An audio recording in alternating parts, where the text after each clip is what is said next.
এটা হলে নিতে পারবেন। এছাড়াও হচ্ছে আপনার T470 তারা হেভি কাজগুলো করবেন তাদের জন্য T470 সবসময় একটা বেস্ট ল্যাপটপ হয়ে থাকে।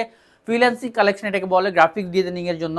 কোরাই 5 এর 7 জেনারেশন, এটা হচ্ছে আপনার 8GB RAM 256GB SSD with 4GB graphics. এটা তো পেয়ে যাবেন। ব্যাটারি ব্যাকআপ 5-6 ঘন্টার উপর ব্যাটারি ব্যাকআপ পেয়ে যাবেন। একদম 24 আওয়ার্স ল্যাপটপ রান রাখতে পারবেন, অর্থাৎ ল্যাপটপ আপনার বন্ধ না করলে কোনো ধরনের সমস্যা নাই।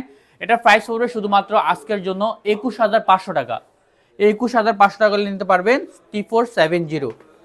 এছাড়া হচ্ছে আমাদের কাছে হচ্ছে আপনার T470S, এটা হচ্ছে আপনার একটু স্লিম ল্যাপটপ। T470S কোরাই 5 এর, এটা হচ্ছে আপনার 7 জেনারেশন, আপনার কোরাই 7 6 জেনারেশন। আমার হাতে যে ল্যাপটপ এটা হচ্ছে T470S কোরাই 7 এর 6 generation, 8GB RAM 256 SSD with এটাতে আপনার এইচডি গ্রাফিক্স পেয়ে যাবেন 4GB। আর হচ্ছে এটাতে ডুয়াল ব্যাটারি পেয়ে যাবেন, full HD IPS display with touch screen. এটা আপনার মাল্টি টাচ, এখানে টাচ স্ক্রিনে কাজ করবে। কোরাই 7 এর প্রাইস পড়বে শুধুমাত্র 23500 টাকায়। T470S 23500 টাকা, কোরাই 7টা বেস্ট প্রাইস। এছাড়া হচ্ছে আপনার এরপর আরেকটা ল্যাপটপ দিব আপনাদেরকে, market challenge price L480 core i 5 এর 8 জেনারেশন। এটা হচ্ছে আপনার 8GB RAM 256GB NVMe SSD with 4